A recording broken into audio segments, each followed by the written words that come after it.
Hello everyone, welcome back to my channel. Previous video में हमने पदार्थ विज्ञान के अंदर दर्शन कवर करा है, द्रव्य विज्ञान कवर करा है। द्रव्य विज्ञानम पार्ट 1 हमने जिसके अंदर महाभूत तक हमने कवर करा था। आज की वीडियो में हमें काल, दिशा, इन सब के बारे में पढ़ना है। तो इसमें जो सेकंड पॉइंट आता है वो काल के बारे में आता है। तो काल क्या है? वन ऑफ द नव कारण द्रव्यों में से एक है। हमने पढ़ा था कारण द्रव्य 9 होते हैं, जिसके अंदर से काल एक, उनके अंदर द्रव्य के बाद काल के बारे में हम पढ़ रहे हैं। ऑल द एक्टिविटीज जितनी भी यूनिवर्स में होती है वो सब कुछ काल पे डिपेंडेंट, आपको बताइए टाइम पे डिपेंडेंट और कंटिन्यूअसली जो कि पास हो रहा है। जनरल मीनिंग तो काल का टाइम ही होता है। और टाइम कैसा हो सकता है? डिले हो सकता है, क्विक हैपनिंग हो सकता है, डे और नाइट हो सकता है, प्रेजेंट, पास्ट और फ्यूचर हो सकता है। ऋतुओं के अनुसार, उसमें ऋतु वसंत आदि ऋतु के अनुसार हो सकता है। तो इस तरीके से हमें ये पढ़ना है। द्रव्य through which the knowledge of अनित्य समय, अगर जो द्रव्य जिसकी नॉलेज हमें किससे मिलती है? अनित्य समय के अकॉर्डिंग मिलते हैं, उसे हम काल के तरीके से समझते हैं। कला शब्द से, जो काल शब्द है वो कला शब्द से ड्राइव है, कला शब्द से है। जब उसके अंदर ली धातु लग जाती है तो काल की उत्पत्ति बताई गई है। क प्लस आ प्लस ल दैट इज काल। डेफिनेशन की अगर हम बात करें तो कलनाथ सर्वभूतानां स कालः परिकीर्तितः, मतलब क्या है? ऐसा द्रव्य जो रिस्पॉन्सिबल है उत्पत्ति में, किसकी? लिविंग बीइंग्स की उत्पत्ति के लिए जो रिस्पॉन्सिबल है उसका नाम काल पड़ा है। संकलयति कालयति व भूतानि इति कालः, मतलब ऐसा जो क्रिएशन के लिए, संकलन और डिस्ट्रक्शन, दैट इज कालयंती। जितने भी लिविंग बीइंग्स का क्रिएशन हो रहा है या उसका डिस्ट्रक्शन हो रहा है उसको हम काल से डिनोट कर रहे हैं। ऐसी चीज जो बाइंड अप कर रही है, एंगेज कर रही है सारे लिविंग बीइंग्स को विद द सुख एंड दुख, उसे हम काल बोल रहे हैं। तो संकलयति सुख दुखाभ्यम भूतानि योजयति इति कालः। तो यहाँ पे अगर हम और समझे तो ऐसा जो that which reduces the life span, जिसकी वजह से हम डेथ के पास पहुंच रहे हैं, जो हमारी जिंदगी का समय मृत्यु समीपम हो रहा है, नियर डेथ जा रहा है, उसे हम काल बोलेंगे। Which is taking towards the मृत्यु is said to be as काल। फिर आते हैं जो हमारा अतीत आदि व्यवहार है, जिसमें अतीत, वर्तमान, अनागत, कालीन व्यवहार जो रहता है एक और विभु और नित्य से बताया गया है। तो इसके बारे में ये है। तो काल क्या होता है? एक सुप्रीम फैक्टर है जो कि रिस्पॉन्सिबल है प्रॉस्पेरिटी के लिए, और इसके अंदर कोई ओरिजिन नहीं है, इसका कोई एंड नहीं है। ये रिस्पॉन्सिबल है संपत्ति और विपत्ति, सारी रसादी गुणों के लिए, सारे द्रव्य की। It is the cause for जीवित लाइफ का ये कॉज है, और मरण दैट इज डेथ का ये कॉज है। गुण की बात करें अगर काल के, तो ये इंपॉर्टेंट है। वैशेषिक दर्शन के अंदर 5 गुण का वर्णन है काल के, जो कि क्या है? संख्या, परिमाण, पृथ्वी, संयोग एंड विभाग। काल एक गमन कर्म की तरह जो चलता ही रहेगा, हमारे हाथ में नहीं है हम उसे रोक दे। और ये असमवाय कारण है किसका? प्रेजेंस ऑफ पर्तव एंड अपर्तव, जो द्रव्य के अंदर प्रेजेंट होते हैं, गुण, पर्तव गुण और अपर्तव गुण, उसका ये क्या है? असमवाय कारण। अगर हम भेद की बात करें तो काल एक बताया गया, विभु बताया गया। एज द पर्पज ऑफ व्यवहार की बात करें तो अलग अलग डिवाइड करा गया है। जो अर्थ रिवॉल्विंग टाइम लगाती है उसको हम संवत्सर बोलते हैं। जो सन के अराउंड जो टाइम लगता है, रिवॉल्विंग टाइम जिसे बोल रहे हैं। संवत्सर फर्दर अयन में डिवाइड होता है, उसकी गति अनुसार उत्तरायण और दक्षिणायन। फिर उसमें फिर 3 ऋतु होते हैं जो हमने ऑलरेडी पढ़ा हुआ है। यहाँ पे फिर चरक ने भी 2 तरीके से डिवाइड किया। जो इंपॉर्टेंट है चरक वाला है, this is for MCQ also. नित्य काल और आवस्थिक काल। नित्य काल इज द काल जो क्लासिफाई करते हैं, जैसे कि छोटे छोटे पार्ट्स में निमेश, काष्ठ, कला में सीजन और टाइम के अकॉर्डिंग ये डिवाइडेड होते हैं। आवस्थिक काल जो हमारी युवा अवस्था है, व्याधि के अनुसार अवस्था हो सकती है, ऋतु के अनुसार हो सकती है, तो उस तरीके से उसे आवस्थिक काल बोलेंगे। नित्य काल मतलब डेफिनेट पीरियड ऑफ टाइम हो सकता है, क्षण में हो सकता है, सेकेंड्स में हो सकता है। सिग्निफिकेंस की बात करें कि काल और आयुर्वेद में क्या सिग्निफिकेंस है, तो काल का बहुत इंपॉर्टेंट रोल है आयुर्वेद के अंदर हर एस्पेक्ट में। नित्य को चाहे अवस्थिक को, क्योंकि हमारे बॉडी में जो चेंजेस है वो अकॉर्डिंग टू यूनिवर्स ही होते हैं। तो चरक ने इसकी अंडरस्टैंडिंग इस तरीके से बताई है कि जो नित्य काल है उसको हम संवत्सर काल भी बोलते हैं। फिर हमने ऋतु जो चैप्टर पढ़ा है उसमें ये फर्दर डिवाइडेड है। तो उसी के अनुसार हम क्या करते थे? वमन कर्म करा रहे हैं वसंत ऋतु में, हम लोग विरेचन करा रहे हैं, तो वो अवस्था देखिए और हमारा जो ऋतु है उसके अनुसार कराते हैं। तो चिकित्सा काल पे डिपेंडेंट है। हमारी औषधि हमें किस तरीके से देनी है, तो औषध सेवन काल वो हमें डिसाइड करने को बताया गया है, नित्य काल पे जो डिपेंड करता है। फिर फर्दर ऐसी बाल्य अवस्था, यौवन और वृद्धि अवस्था, जिसको हम लोग ओल्ड एज बोलते हैं, इस तरीके से बताया गया। तो वार्धक्य आदि सब कुछ किस पे डिपेंडेंट है? काल पे। हमें किस टाइम क्या खाना चाहिए वो भी काल पे डिपेंडेंट है। और अगर कोई मेडिसिन है उसकी जो वीर्यता है, उसकी पोटेंसी है, कब तक वो एक्सपायर नहीं हो रही है, तो उसको हम सवीर्यता अवधि बोलते हैं, वो भी काल पे डिपेंडेंट है। कोई भी रोग अवस्था है कि नया नवीन रोग है, जीन रोग है, ये सब कुछ भी हम टाइम फैक्टर से डिसाइड करते हैं, तो ये अवस्थिक काल पे डिपेंडेंट है। फिर हम आतुर अवस्था, अगर कोई रोगी है उसमें काल उसको रेफर करते हैं सुटेबल टाइम की, कब उसे एडमिनिस्टर करनी है, कौन सी पर्टिकुलर मेडिसिन किस टाइम के अकॉर्डिंग देनी है। फिर उसके बाद यहाँ पे चिकित्सा का भी हमारा उसी में रोल बता दिया। फिर ये सब कुछ काल पे डिपेंडेंट है। नेक्स्ट सुश्रुत ने भी हमें षट क्रियाकाल बताया, that is stages of diseases, जिसमें 4-6 आते हैं, संचय, प्रकोप, प्रसर, स्थान संचय, व्यक्ति एंड भेद अवस्था। ये षट क्रियाकाल है जिसके अकॉर्डिंग हमें ट्रीटमेंट करना होता है। जितना जल्दी हमें डायग्नोसिस बनेगी, जितना जल्दी हम ट्रीटमेंट करेंगे, उतनी जल्दी वो डिजीजेस ठीक हो जाएंगी। नेक्स्ट टॉपिक आता है आपका दिशा। जो 9 जो हमने द्रव्य पढ़े उसके अंदर एक दिशा भी है। पोजीशन ऑफ किसी भी जो सब्सटेंस की है वो कंपेयर करी जाती है उसके डायरेक्शन से। तो यहाँ पे जो भी सब्सटेंस है वो कितना डिस्टेंट है किसी पर्टिकुलर प्लेस से, कोई ऑब्जेक्ट कितना दूर है, वो सब कुछ उसकी दिशा पे डिपेंडेंट है।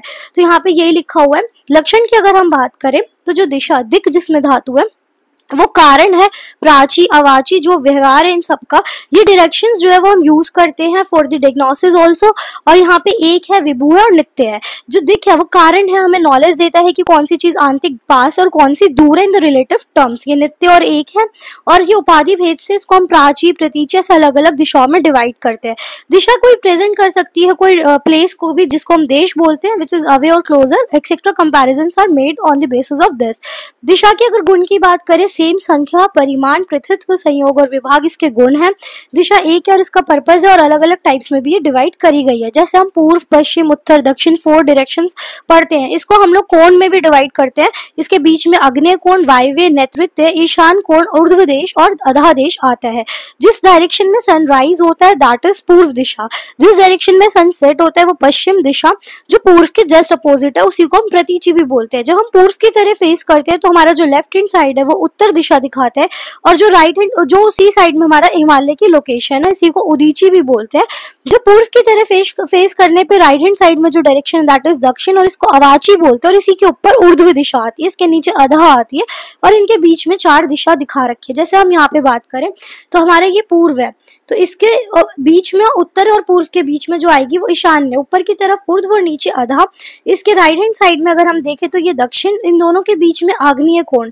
सिमिलरली यहाँ पे पूर्व के अपोजिट पश्चिम, पश्चिम और दक्षिण के बीच में नैऋत्य कोण, और इन दोनों के बीच में वायव्य। और this is important for exam, आपको ये ड्रॉ करके आना होता है फॉर दिशा वाला अगर क्वेश्चन आएगा। अब दोनों का कोरिलेशन अगर पढ़े तो आयुर्वेद के अंदर दिशा को बहुत इंपॉर्टेंस दी गई है। नवकारण द्रव्यों में से एक इंपॉर्टेंट आयुर्वेद के शास्त्र में रोल प्ले कर रहा है। दिशा किसी देश को रिप्रेजेंट कर सकते हैं, सुपीरियरिटी बता सकते हैं कि कौन सा देश है, लाइक पर्तव वहां पे, या फिर देशी का पर्तव है, स्वस्थ जांगल देश है, आनुक देश है जहाँ पे वाटर ज्यादा होता है। तो इस तरीके से वो सुपीरियरिटी बता सकते हैं। फिर हमें दिशा के अकॉर्डिंग मेडिसिन पता चलती है। हिमालय से जो मेडिसिन होती है उसको बलवान माना जाता है, हिम्मत प्रभाव वाली माना जाता है, वो शीत गुण वाली होती है। विंध्याचल से जो होती है उसमें उष्ण वीर्य बताया गया है। इसी तरीके से जो रिवर वहां से फ्लो कर रहा है उसकी स्पेसिफिक डायरेक्शन के अकॉर्डिंग हमने क्वालिटीज पढ़ी हुई है, तो वो यहाँ पे हमें पता चलती है। अष्टांग हृदय में आप रेफर कर सकते हो। फिर वायु के अनुसार भी हम बताते हैं कि अगर इस वाली पूर्व वायु है तो वो क्या करती है, रक्त और पित्त को डोमिनेट कर देगी। पश्चिम वायु तो वो वात बढ़ाएगी, कफ बढ़ाएगी। इस तरीके से हमें हाउस किस तरीके से बनाना चाहिए, सूती का आकार किस तरीके से, वो सबके लिए दिशा का एक ऑस्पिशियस और बेनिफिशियल रोल बताया गया हेल्थ में। इसी अकॉर्डिंग हमें गति की बात करें तो वो भी अलग अलग दोषों के अनुसार बताई गई है। अगर दोष ऊर्ध्व भाग से निकाला जाए, जो नियरेस्ट भाग अगर किसी दोष का है, अधोमार्ग से विरेचन कर्म के द्वारा और ऊर्ध्व भाग से वमन के द्वारा। रक्त मोक्षण में दूषित रक्त हमें तिर्यक मार्ग से निकालना होता है। तो this was important aspect of दिशा इन दी चिकित्सा पर्पज। अब नेक्स्ट आता है आत्मा। तो जो शरीर है वो पंच महाभूतों से मिलकर बना हुआ है, ये हमें पता है। उसके अंदर एक चेतना वाला जो तत्व है दैट इज आत्मा। तो पंच महाभूत प्लस आत्मा मिलके एक षड धातु आत्मक पुरुष बनाते हैं, जिसके अंदर शरीर, इंद्रिय, सत्व और आचेतन। अगर आत्मा एब्सेंट है तो आचेतन कहलाएगा। आत्मा एक एसेंशियल रोल प्ले करते हैं शरीर को एक चेतना शरीर बनाने के लिए, और आत्मा ही है जिसके थ्रू हम ज्ञान अटेन कर पा रहे हैं विद द हेल्प ऑफ इंद्रिय। तो ज्ञान का अधिकरण आत्मा बताया गया। आपको एक ये याद रखना है, ज्ञान अधिकरणम ही आत्मा। इसकी निरुक्ति क्या है, अतिथि संकलम व्यापनो अतिथि आत्मा, मतलब that which pervades all over the शरीर, पूरे जगत में हर जगह जो दैट इज आत्मा। आत्मा एक मूविंग फॉर एवर माना गया है। फिर आत्मा शंकराचार्य के अकॉर्डिंग कठोपनिषद भाष्य ने ऐसे बताया है कि आपनोति मतलब जो पूरी जगह फैली हो, आदि, ये इंपॉर्टेंट है, लर्न कर लेना। आत्मा के ऊपर क्वेश्चन अगर आए, Aditi moulds everything into the रूप, जिसमें चीज में जो उसी का रूप वो धारण कर सकती है। अति मतलब जो अपने विषय को एंजॉय करे। संततो भावा जिसका एग्जिस्टेंस इटर्नल है, पूरे टाइम और प्रेजेंट पास्ट फ्यूचर जिसको हम बोल सकते हैं, जो प्रेजेंटली अभी प्रेजेंट है दैट इज आत्मा। आत्मा कर्ता होती है जो हर चीज के लिए रिस्पॉन्सिबल है, सुख दुख जो भी हम लोग शरीर में एक्सपीरियंस कर रहे हैं। लक्षण ऑफ आत्मा is very important for short, ऐसी मन के लक्षण भी पूछे जाते हैं, तो ये कुछ क्वेश्चन इंपॉर्टेंट है। आत्मा ज्ञान का अधिकरण अधिकरण है। तो ज्ञान अधिकरण आत्मा, जिससे हमें अटेन होता है ज्ञान, दैट इज आत्मा। आत्मा एक आत्मा तो जो उसकी जाति होगी जो समवाय संबंध से शरीर में रहती है। फिर अगर अधिकरण की बात करें तो समवाय संबंध से क्या है, उसका लक्षण ही बताया गया कि ज्ञान का अधिकरण। ज्ञान क्या हो सकता है, इच्छा, द्वेष, प्रियतन, सुख, दुख, ज्ञानानि, आत्मलिंगम। फिर लक्षण ऑफ आत्मा अकॉर्डिंग टू चरक बताया कि इसका कोई विकार नहीं है, इट इज निर्विकार, द परमात्मा इज निर्विकार, जो किसी भी डिजीज से अफेक्ट नहीं होगी। ये श्रेष्ठ बताई गई है, कारण बताए गए सारी एक्टिविटीज चैतन्य का, सत्व शब्द आदि भूत गुण का, इंद्रिय का, आत्मा नित्य बताई गई है, दृष्टा साक्षी बताई गई है, यूनिवर्स में जो कुछ भी हो रहा है वो सब कुछ उसका ऑब्जर्वर बताई गई है। चरक ने फिर से एक्सप्लेन करा है कि जो लक्षण होते हैं which are observe in the living body, जो प्रेजेंट नहीं होते डेड बॉडी में, वो बिकॉज ऑफ आत्मा। फिर ये प्राण अपान, जो हम सांस ले रहे हैं, उच्छ्वास ले रहे हैं, निश्वास जो छोड़ रहे हैं, इंस्पायरेशन एंड एक्सपायरेशन की process, that is said to be as respiration done by आत्मा। निमेश उन्मेष जो हम आंखें बंद कर रहे हैं, खोल रहे हैं, हमारा जीवन जो चल रहा है, हमारे मन की जो गति अलग अलग विषयों के लिए, इंद्रियातर संचार जो हो रहा है, हमें जो किसी चीज को स्टार्ट करने के लिए इंस्पिरेशन, प्रेरणा मिल रही है, कुछ हम रिटेन कर रहे हैं अपनी बॉडी में, जो धारण कर रहे हैं, जो स्वप्न हमारी बॉडी में हम अलग अलग जगह चले जाते हैं, वो सब कुछ आत्मा की वजह से है। पंचतत्व ग्रहण हमें जो मिल रहा है कि हमें नॉलेज अबाउट डेथ, दृष्टस्य दक्षिणो अक्षणाः स्वयं अवगमः, दृष्टस्य दक्षिणेन आकांक्षणा। परसेप्शन, अगर हम एक विषय की बात करें, अगर हम दोनों आंखों से जो सेम विषय को अलग अलग डिफरेंशिएट ज्ञान नहीं हम परसीव कर सकते कि राइट आई से अलग, लेफ्ट आई से अलग, तो यही लिखा हुआ है, सेम विषय हमें दोनों आंखों से देखने को मिलता है।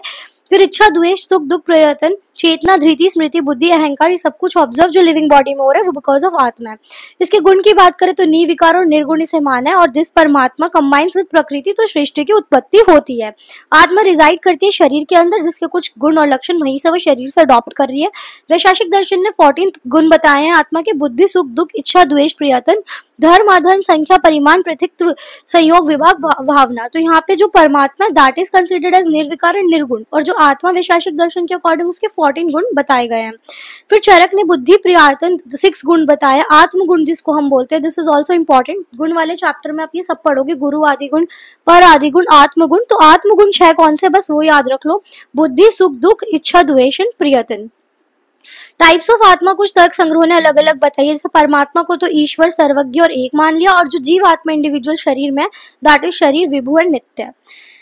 फिर उसके बाद हमें जो याद रखना है, आयुर्वेद ने एक्सेप्ट किया आत्मा और पुरुष 3 फॉर्म में, परम पुरुष दैट इज परमात्मा, आतिवाहिक पुरुष एंड कर्म पुरुष जो कर्म करता है। चरक ने ऑल्सो हैव डिस्क्राइब द सगुण आत्मा, जिसको हृदय में सिचुएटेड बताया। सुश्रुत ने हृदय के अंदर चेतना का स्थान बताया है। चेतना वर्ड रेफर्स करते हैं आत्मा को, बिकॉज आत्मा ही समवायी कारण होती है चेतना का। फिर कुछ पुरुष के बारे में जो बताया गया, जो आप रचना शारीर में भी पढ़कर आए हो, तो हमें पता है आयुर्वेद का मेन गोल क्या है, स्वस्थस्य स्वस्थ रक्षणम, आतुरस्य विकार प्रशमनम चा। तो आतुर अगर आत्म रहित शरीर है, आत्मा ही नहीं है, तो वो शरीर अचेतन कहलाएगा, ठीक है, और यूजलेस है ना, शरीर में चेतना तो डेथ है, और अगर ऐसी आत्मा अकेले भी यूजलेस है, तो दोनों का मिलकर समवायी कारण बनता है। जिसके बाद आत्मा प्लस जो शरीर है वो षड धातुआत्मक शरीर जो बनता है, उसके अंदर ही रोग की उत्पत्ति बताई गई है। जो शरीर के अंदर रहता है, the one who resides in the पूर्व दैट इज शरीर, उसको हम पुरुष कहेंगे। तो आयुर्वेद ने 3 तरीके की यहाँ पे फॉर्म बताई है, परमात्मा, फिर उसके इसी को परम पुरुष, सूक्ष्म शरीर और लिंग शरीर दैट इज अतिवाहिक, और कर्म पुरुष जो चेतना शरीर बोला गया है। परमात्मा के अकॉर्डिंग अगर हम यहाँ पे परमात्मा की डेफिनेशन आयुर्वेद के अकॉर्डिंग, वो विकार रहित, जिसमें कोई विकार नहीं होंगे, कोई अटैचमेंट नहीं होगी, कोई भी कारण नहीं है जिसकी वजह से रोग्य या कोई डिजीज हो, और इट इज द कारण। इसके अंदर चेतना, मन है, भूत गुण उसके अंदर प्रेजेंट है, जो नित्य है, ऑब्जर्वर है, जो भी यूनिवर्स में हो रहा है सब कुछ वो ऑब्जर्व कर सकता है, दैट इज परमात्मा, ठीक है। जब ये शरीर में चले जाते हैं तब इसको हम जीवात्मा की धातु मानते हैं। चेतना धातु को अकेले हम पुरुष बोल रहे हैं, since it is one, it is also known as एक धातुआत्मक पुरुष, खाली एक है, दैट इज एक धातुआत्मक पुरुष। जब इस चेतना धातु का कोई रोल नहीं है चिकित्सा में, क्योंकि इसका कोई मीनिंग ही नहीं है, खाली आत्मा है तो उसका कोई मीनिंग नहीं है। चेतना रहित शरीर का कोई टारगेट व्याधि नहीं हो सकती, ना चिकित्सा हो सकती। फिर आता है अतिवाहिक पुरुष और सूक्ष्म पुरुष और लिंग शरीर। जब डेथ के टाइम पे आत्मा शरीर छोड़कर ट्रैवल करती है किसी एक शरीर से दूसरे शरीर में, तो आत्मा खुद तो निर्विकार है, तो क्वेश्चन आता है कि वो कैसे बार बार बाइंड हो जाती है शरीर से। तो चरक आचार्य ने बोला है कि अतिवाहिक पुरुष, to clear this doubt, that means आत्मा एक शरीर को छोड़ते हुए जाती है तो वो अकेले नहीं जाती, वो कुछ तत्व अपने साथ लेके जाती है, जिसको हम कर्म फल बोलते हैं, कि हम इस जन्म से दूसरे जन्म में कुछ चीजें अपने साथ कैरी करेंगे। तो सिर्फ आत्मा के अंदर कुछ बाइंडिंग कर्म फल रह जाते हैं जो प्रीवियस जन्म के हैं, फिर वो शरीर को 4 सूक्ष्म धातु के साथ, भूत के साथ, एक्चुअली कौन से भूत 4 सूक्ष्म है? पृथ्वी, जल, तेज और वायु। ये मूव करते हैं विद द स्पीड ऑफ मन, that is moves along with the मन। thus दिस आत्मा कैरीज द कर्मफल फ्रॉम वन जन्म टू अदर विद 4 भूत, दैट इज पृथ्वी, जल, तेज, वायु एंड प्लस मन। फिर ये सारा कुछ मिलके आत्मा और पुरुष का कॉम्बिनेशन वापस कहलाता है। जब दूसरे शरीर में जाएगा तो गर्भ उत्पत्ति, और उससे पहले ये सूक्ष्म शरीर कहलाता है जो ट्रैवल कर रहा है।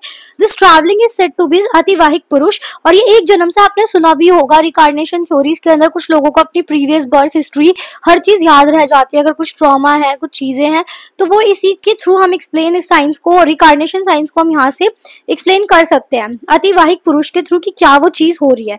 तो ये सूक्ष्म शरीर अब नया जन्म लेगा, गर्भ में एंटर करेगा और अपने कर्म फल के साथ अलग अलग योनि में जाता है। इसी को हम कर्मज सूक्ष्म भूत भी कहते हैं, which is a cause of birth.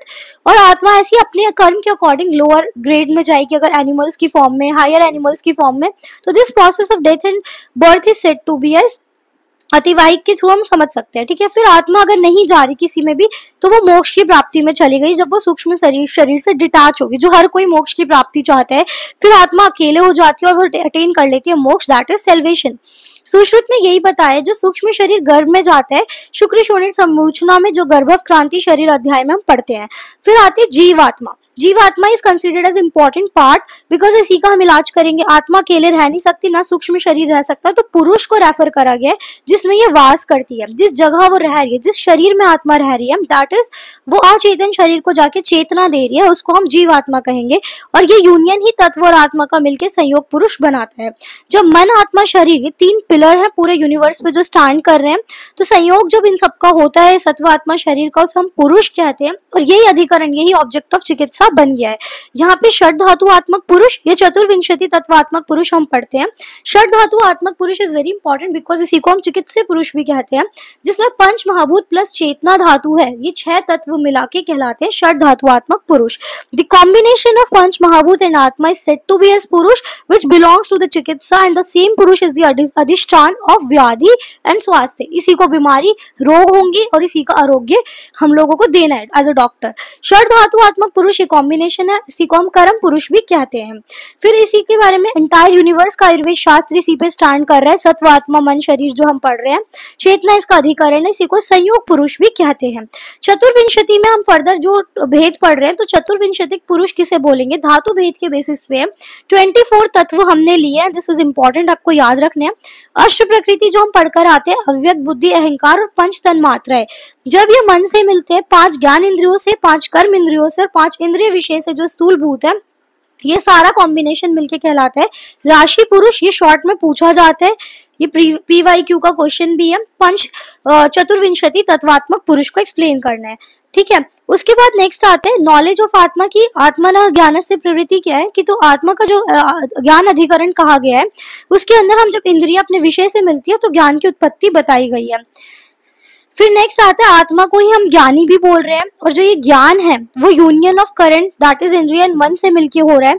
और जब ये करंट जो है वो क्लियर नहीं होते, जब ऑब्जेक्टिव ही क्लियर नहीं है, तो आत्मा को ज्ञान की उत्पत्ति नहीं होगी। जैसे अगर हमें डर्टी वाटर है तो उसमें क्लियर इमेज नहीं आएगी, इसीलिए हमारा मन बिल्कुल साफ होना चाहिए, फिर वो ज्ञान की उत्पत्ति के लिए इंपॉर्टेंट है। अब हम मन की बात करें अगर, तो जितने भी लिविंग बींग्स हैं उनके अंदर अपना खुद का जो एक इंपॉर्टेंट रोल प्ले करता है वो मन करता है। जितनी भी इंद्रिया है, अगर हम अपने मन पे कंट्रोल नहीं होगा तो उसका ज्ञान भी नाश होगा, इंद्रिय नाश होगा। तो ये यहाँ पे लिखा हुआ है कि मन बहुत इंपॉर्टेंट रोल प्ले करता है, आयुर्वेद में बहुत इंपॉर्टेंस दी गई है। इसीलिए मानसिक व्याधियों को, शारीरिक प्लस मानसिक दोनों व्याधियों की जो इंपॉर्टेंस है वो मेनली आयुर्वेद में ही पड़ता है। मेंटेलिटी जो अगर अच्छी है तो हम हेल्दी रहेंगे, ठीक है। तो मेंटल एस्पेक्ट्स जो हमारे आयुर्वेद में, उसको बहुत इंपॉर्टेंस दी गई है। तो ज्ञान इंद्रिय जब बाह्य विषयों के कांटेक्ट में आती है तो वो उसका सन्निकर्ष मन के साथ होता है, जो अभ्यंतर विषय है। जब ये सब मिलकर प्रॉपर अंतःकरण इनका होता है, मन एक सूक्ष्म रूप बताया गया जो डायरेक्टली परसीव नहीं कर सकता नॉलेज, तो किसके थ्रू करते हैं? ज्ञान इंद्रियों के थ्रू। जब मन का सन्निकर्ष उसके विषयों से ज्ञान इंद्रियों का होता है, मन के थ्रू होगा, ठीक है। एक तरीके का ब्रिज है कि यहाँ पे हमारी ज्ञान इंद्रिय प्रेजेंट है, फिर यहाँ पर मन है ब्रिजिंग, और ये हमारे ऑब्जेक्ट से विषय। तो इन दोनों का जो बीच का सोर्स है जो इन्हें मिला रहा है उसे सन्निकर्ष कहलाता है। मन का, विषयों का अभ्यंतर सन्निकर्ष और मानस प्रत्यक्ष, ये दर्शन होता है, ये स्पिरिचुअल और फिलोसफिकल बैकग्राउंड है मन के बारे में जो आयुर्वेद बहुत ज्यादा कंसीडर करते हैं। मन का मतलब क्या है? मन के ऊपर एक तो लॉन्ग आंसर आता है, इंपॉर्टेंट है। तो वर्ड मन ड्राइव हुआ है, मन ज्ञानी ही बोधने व धातु, मतलब मन ज्ञान और बोधन और एनलाइटन करने के लिए यूजफुल है, जिससे हमें ज्ञान उत्पत्ति होती है, विषयों का बोध होता है, उसे मन कहते हैं। मन अकेला कोई ज्ञान नहीं ले सकता, ना उसका साधन है। जब ये कंबाइन होता है आत्मा और इंद्रियों के बीच में, यहाँ मैंने जो बताया ये दोनों विषयों को जोड़ रहा है, इंद्रियों और विषय को बेसिकली, तो आत्मा इंद्रियों के साथ मिलके मन जब विषयों से जुड़ता है तो उसको ज्ञान की प्राप्ति होती है। तो तीन चीज इंपॉर्टेंट है किसी चीज को ज्ञान उत्पत्ति के लिए, आत्मा, इंद्रिय एंड मन। तो तीनों जब जुड़ते हैं फिर उनका विषयों के साथ संयोग होता है, तो दिस इज इंपॉर्टेंट। तो मन एक ज्ञान उत्पत्ति के लिए फैक्टर है, इंपॉर्टेंट फैक्टर। नेक्स्ट आते हैं इसके लक्षण जो शॉर्ट में पूछे जाते हैं, this is must for exam.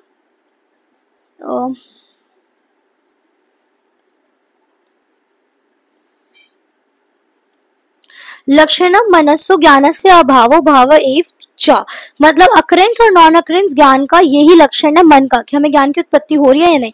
मन नहीं है तो ज्ञान की उत्पत्ति नहीं है। अगर इसका सन्निकर्ष है आत्मा, इंद्रिय और अर्थ का, मतलब आत्मा भी है, इंद्रिय भी और विषय भी है, लेकिन बीच में ब्रिज नहीं है मन, तो ज्ञान की उत्पत्ति नहीं होगी। पहले मन का जुड़ना जरूरी है इन तीनों के साथ, तो ज्ञान की उत्पत्ति होगी। जब सन्निकर्ष हो जाता है आत्मा, इंद्रिय और अर्थ का, तो नॉन अकरेंस और अकरेंस कौन डिसाइड करता है? मन। तो यही यहाँ पे लिखा हुआ है। उसके बाद आती है इंद्रिय, विच बिकम्स द साधन फॉर द, एक इंद्रिय साधन हो गई उस परसेप्शन के लिए जो हम सोर्स बन गया विषय, जिसको हम परसेप्शन जो परसीव कर रहे हैं, सुख दुख इन सब की फीलिंग मन के द्वारा जब इंद्रिय और विषय को जोड़ देते हैं तब होती है। मन एक समवाय संबंध की तरह रहता है, मन सब इसकी जाति है। सिनोनिम्स की अगर हम इसकी बात करें तो मन को हम अति इंद्रिय, सत्व, चेत और मन भी कहते हैं। This is for MCQ, important.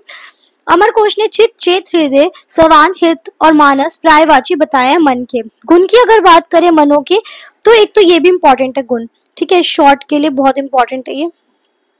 अणुत्व, ये छोटा है, अणु है, ठीक है। एकत्व इसका गुण है, तो ये दो गुण इंपॉर्टेंट है। अणुत्व मत चाहे एकत्वम दुओ गुणो हो मनसा स्मृतो हो, तो मन के दो रूप याद रखने। एक अनुरूप होता है, जब भी किसी चीज के कांटेक्ट में आते हैं तो एक बार में एक ही विषय के बारे में ही समझ पा रहे हैं, ओनली वन विषय। अगर हम यहाँ बैठे बैठे सोचे, पढ़ भी लें और यहीं बैठे बैठे हम यूएस की ट्रिप भी सोच रहे हैं, तो at a single time you will be able to understand only one thing. या तो आप यूएस के बारे में इमेजिन कर लो या फिर आप पढ़ लो। तो मन इज अनु, छोटे रूप में है, तो इसकी गति, मन गतिशील होता है। हम एक जगह बैठे बैठे हर पूरा वर्ल्ड टूर करके वापस आ जाते हैं, तो इट मूव्स और ट्रैवल्स ओवर ऑल द शरीर and universe very quickly. In one शरीर ओनली वन मन इज प्रेजेंट, ठीक है। तो इसी बारे में बोला गया है। अणुत्व और एकत्व मन के दो गुण बताए गए, यही आपको याद रखना है। फिर आते हैं सत्व, रज, तम, ये महागुण बताए गए हैं सारी एक्टिविटीज के लिए। फिर आते हैं विषय कर्म ऑफ मन, तो विषय क्या है मन के, ये भी शॉर्ट में पूछा जाता है। तो विषय क्या क्या है? द विषय विच आर परसीव थ्रू मन, जो चिंतन के थ्रू, विचार के थ्रू, वह इमेजिनेशन जिसे बोलते हैं, ध्यान के थ्रू, रिकलेक्टिंग, संकल्प के थ्रू, ये सारे फैक्टर्स होते हैं जो हम डायरेक्टली इनडायरेक्टली विषय के अकॉर्डिंग हम बता सकते हैं कि हम परसीव क्या क्या कर रहे हैं। तो आपको ये याद रखना है, चिंता, विचार, ऊह, ध्यान, संकल्प, ये फैक्टर्स है। मनोअर्थ जिसे बोला जाता है या विषय बोला जाता है। चिंते, विचारे, ऊह, ध्याय, संकल्प, विषय आर परसीव बाय मन। इंद्रिय अभिग्रह का मतलब क्या होता है? हमें अपनी इंद्रियों पे कंट्रोल होना, कि हम अभी अगर पढ़ रहे हैं तो हमारा स्वनिग्रह, सेल्फ कंट्रोल होना बहुत जरूरी है। ये क्वेश्चन आते हैं शॉर्ट में फॉर द कर्म, मन के कर्म क्या है? तो स्वनिग्रह, दैट इज सेल्फ कंट्रोल, ठीक है। और फिर इमेजिनेशन, विचार, एंड फाइनली अपना ज्ञान अटेन करना, ये फंक्शन होता है मन के। ज्ञान बुद्धि के थ्रू परसीव होता है, तो आपको सबसे पहले याद रखना कि सेल्फ कंट्रोल बहुत जरूरी है, फिर उसको इमेजिन करना, फिर उसके बारे में सोचना, डिस्क्रिमिनेट करना, और उसके बाद उसकी ज्ञान की उत्पत्ति। एक क्वेश्चन आते हैं कि उभय इंद्रिया क्या है? तो उभय इंद्रिया मन है। उभयात्मक तो वो बताया जाता है मन को, मन दोनों इंद्रियों में आता है, तो मन को हम लोग उभय इंद्रिया बोलते हैं। ये ज्ञान इंद्रियों के साथ एसोसिएट होकर किसी विषय के बारे में हमें ज्ञान की प्राप्ति करवा रहे हैं।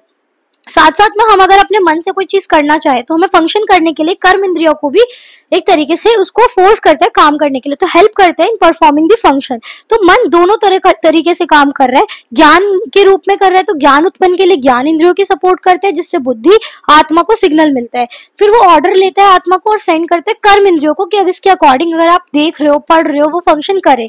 तो ये आपसे पूछा जाता है। फिर मन का वेदना, उसका जो अधिष्ठान है, सब स्ट्राटम किसी डिजीज का है, वो मानसिक व्याधि है जिसे बोलते हैं। तो शरीर और मानसिक, मनस जिसे बोल रहे हो, वेदना का आश्रय है, दोनों ही एप्लीकेट होते हैं डिजीज से। मन और इंद्रिय युक्त शरीर वो अधिष्ठान बताया अलग अलग वेदना का, जिसमें सुख संज्ञाकक, दुख संज्ञाकक, केश, लोम, ये सब कुछ हमें देखने को मिलते हैं। फिर पंच भौतिक तत्व बताए गए, उसके अंदर शरक ने एक्सप्लेन भी करा है सृष्टि उत्पत्ति कर्म में कि जो शरीर सूक्ष्म 5 भूतों से मिलकर बने, उसमें एकादश इंद्रियां आती हैं और साथ में मन भी हमने लिया है, तो ये यहाँ पे लिखा हुआ है। फिर आते हैं नेक्स्ट की जो त्रिगुण है सत्व रज तम, उसके बाद वो गुण बताए गए मन के, जिसको सात्विक राजसिक तामसिक आहार की नीड पड़ती है। त्रिगुण का रोल पूछा जाता है शॉर्ट आंसर में फॉर दी मानस प्रकृति, तो सुश्रुत ने एक्सप्लेन करा है त्रिगुण कौन कौन से, सत्व रज और तम, इनको मानसिक प्रकृति भी बोला जाता है। फिर फर्दर बताया है सात्विक 7 तरीके के जो आपने पढ़ी है, ब्रह्मक है, महेंद्र, वारुण, कुबेर, गांधर्व, याम्य और अर्श। फिर उसके बाद राजस 6 बताई गई है, आसुर, सर्पकाय, शाकुन, राक्षस, पिशाच, प्रेत, आपको ये याद रखनी है। फिर 3 तामसिक है, पशु, मत्स्य और वानस्पत्य, इनके लक्षण अलग अलग एक्सप्लेन करे गए हैं। फिर आपको यहाँ से क्या याद रखना है, और बस इतना ही याद रखना है इस चैप्टर में। आई होप आपको ये क्लियर हो गया, कंप्लीट होता है यहाँ पे द्रव्य विज्ञान ने चैप्टर होल कंप्लीट करा दिया with each and every point. अगर आपको ये पसंद आया तो please do like, share and subscribe. Stay tuned for further videos.